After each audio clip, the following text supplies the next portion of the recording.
This would be December 1971.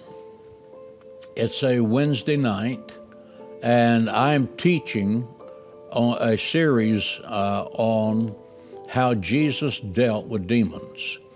It was shortly after the experience of the woman who called me and said, I have a demon spirit. And what's going on in America that time is The Exorcist is coming out, and there is Rosemary's Baby, so there's a dabbling in the demonic. Anton LaVey was getting Church of Satan. Church of Satan out in California, so there's a revolution going on in the country. It's 1971 in San Antonio. Yes. Yeah.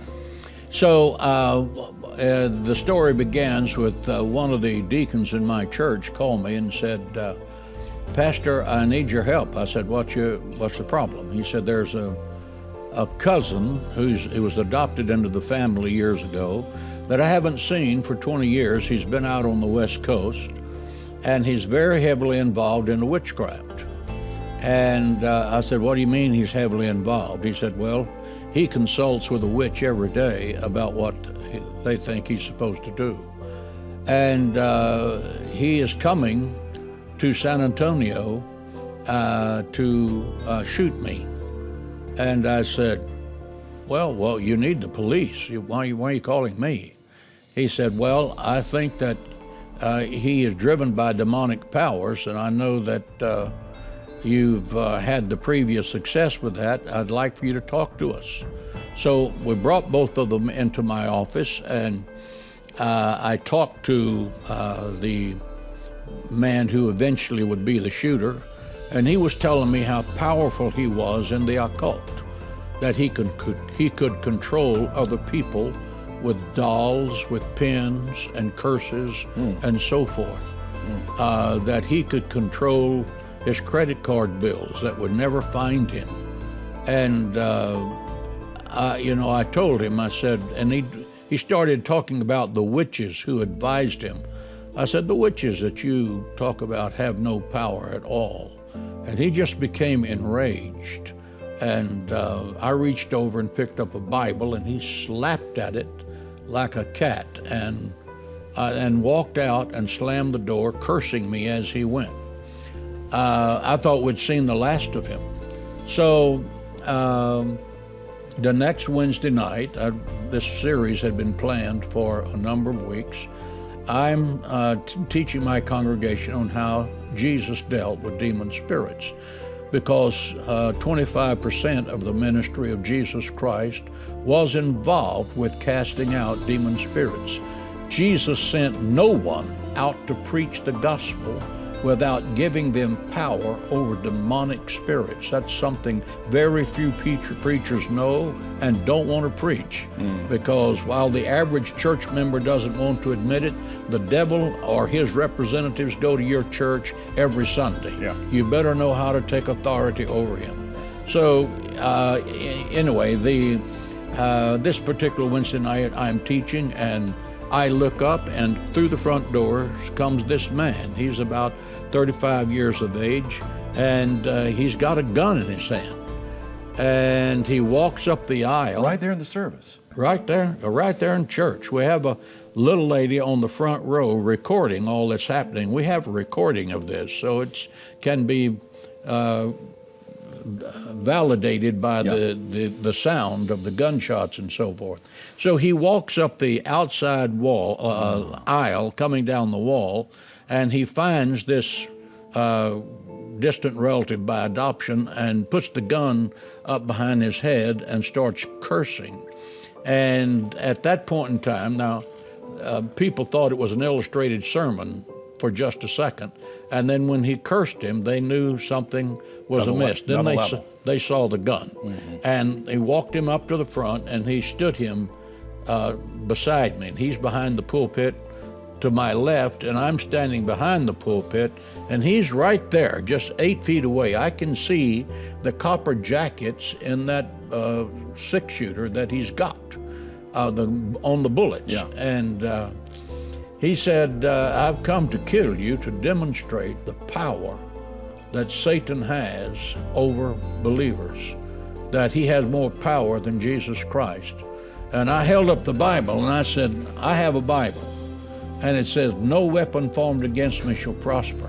It made him mad. So you say, he says, "I have a gun," Yeah. and you say, I have a Bible. I have a Bible. Yeah, and it says, "No weapon formed against me shall prosper." And he said, "I'm going to kill you on the count of 3. The first he said, "I want you to get on your knees and beg for your life." I said, "I'm not going to do that." I said, "I'm in authority here, not you." And he said, "I'm going to kill you on the count of 3. He lied.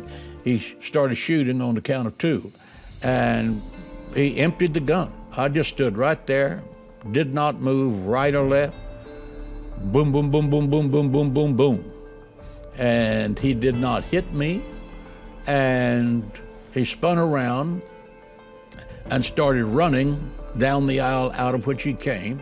A young man who attended my church, who was a college athlete, started running across the back of the church and intercepted him just as he started to come and head for the door, hit him with a flying body block. I mean, he put his elbow across his jaw and drove his head into the wall with such force that when his hands hit the walnut handles on that pistol he had peeled off.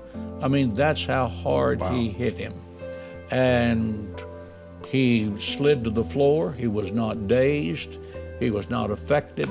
The police came, arrested him, took him to the police headquarters. 3 days later, he was sent to a state hospital for the criminally insane. And 90 days later, 3 psychiatrists evaluated him and said that he was ready to take his place in society. He drove home, immediately went into his garage, got a rope, climbed the highest tree in his backyard and hung himself.